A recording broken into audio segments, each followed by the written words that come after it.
ഇന്ന് October 10 world mental health day.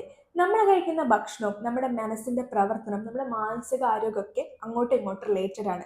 നമ്മുടെ ബോഡിയിൽ നമ്മുടെ ബോഡി വെയ്റ്റിന് 2% മാത്രമാണ് നമ്മുടെ ബ്രെയിൻ വരുന്നത്.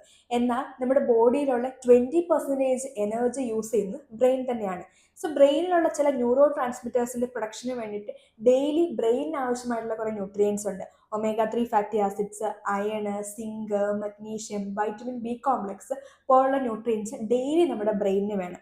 ഇത് കിട്ടാതെ വരുമ്പോഴാണ് സ്ട്രെസ്, ഡിപ്രഷൻ, ടെൻഷൻ, ഓർമ്മക്കുറവ്, ശ്രദ്ധക്കുറവ് പോലുള്ള ബുദ്ധിമുട്ടുകൾ നമുക്കുണ്ടാകുന്നത്. ഇപ്പൊ ഡിപ്രഷൻ, ഈ ഓർമ്മക്കുറവൊക്കെ വളരെ കോമൺ ആയിട്ട് വരുന്ന കുറെ കാര്യങ്ങളാണ്. സോ ഈ ന്യൂട്രിയൻസ് നമുക്ക് എങ്ങനെയെങ്കിലും മാക്സിമം എല്ലാ ദിവസവും ബ്രെയിനിന് കൊടുക്കുക എന്നുള്ളത് നമ്മുടെ ഭാഗത്തു നിന്ന് നമ്മൾ ചെയ്യേണ്ട ഒരു കാര്യമാണ്. ഫോർ എക്സാമ്പിൾ പറയുകയാണെങ്കിൽ ഒമേഗ 3 ഫാറ്റി ആസിഡ്സ് നമ്മളുടെ ബ്രെയിനിലുള്ള ചെറിയ ചെറിയ വീക്കങ്ങളൊക്കെ തടസ്സപ്പെടുത്തിയിട്ട് നമ്മളെ ഡിപ്രഷനിൽ നിന്ന് മോചിപ്പിക്കുന്നു. അതോടൊപ്പം ഈ പറയുന്ന പോലെ മഗ്നീഷ്യം നമ്മുടെ ബോഡിയിൽ കുറഞ്ഞു വരുമ്പോഴാണ് നമുക്ക് സ്ട്രെസ്സും ടെൻഷനും ഒക്കെ കൂടുതലായിട്ട് അനുഭവപ്പെടുക. സോ നമ്മൾ മാക്സിമം ഈ ന്യൂട്രിയൻസ് നമ്മുടെ ബോഡിക്ക് കൊടുക്കുക എന്നുള്ളതാണ്. ഡെയിലി എങ്ങനെയാണ് നമുക്ക് ഈ ന്യൂട്രിയൻസ് ബ്രെയിനിന് കൊടുക്കാനായിട്ട് പറ്റുന്നത്?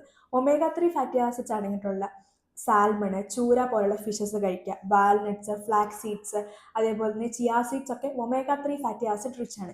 ഇത് ഡെയിലി മാക്സിമം ഡയറ്റിൽ ഉൾപ്പെടുത്താനായിട്ട് ശ്രദ്ധിക്കുക. അതോടൊപ്പം കുറേ ഹെൽത്തി ഫാറ്റ്സും ഹെൽത്തി ആയിട്ടുള്ള പ്രോട്ടീൻ സോഴ്സസ് ആയ പൾസസ്, നോൺ വെജും, പനീർ, സോയാബീൻ പോലുള്ള സംഭവങ്ങൾ ആഡ് ചെയ്യുക. കോംപ്ലക്സ് കാർബോഹൈഡ്രേറ്റ് ഉള്ള കുറച്ച് ഫ്രൂട്ട്സും വെജിറ്റബിൾസും ഹോൾ ഗ്രെയിൻസും സെറിയൽസും ഒക്കെ ഡെയിലി ഭക്ഷണത്തിൽ ആഡ് ചെയ്യാനായിട്ട് ശ്രദ്ധിക്കുക. മഗ്നീഷ്യം അടങ്ങിയിട്ടുള്ള green leafy vegetables, nuts, dark chocolate, ഈ പറയുന്ന ഭക്ഷണ സാധനങ്ങളെല്ലാം ഏതെങ്കിലും ഒരു തരത്തിൽ ഏതെങ്കിലും ഒരു രീതിയിൽ ഡെയിലി നിങ്ങളുടെ ഭക്ഷണത്തിനകത്ത് ആഡ് ചെയ്യാനായിട്ട് നോക്കൂ. നിങ്ങളുടെ മാനസികാരോഗ്യം കുറച്ചും കൂടി മെച്ചപ്പെടുത്താനായിട്ട് നിങ്ങൾ തന്നെ പരിശ്രമിക്കുക.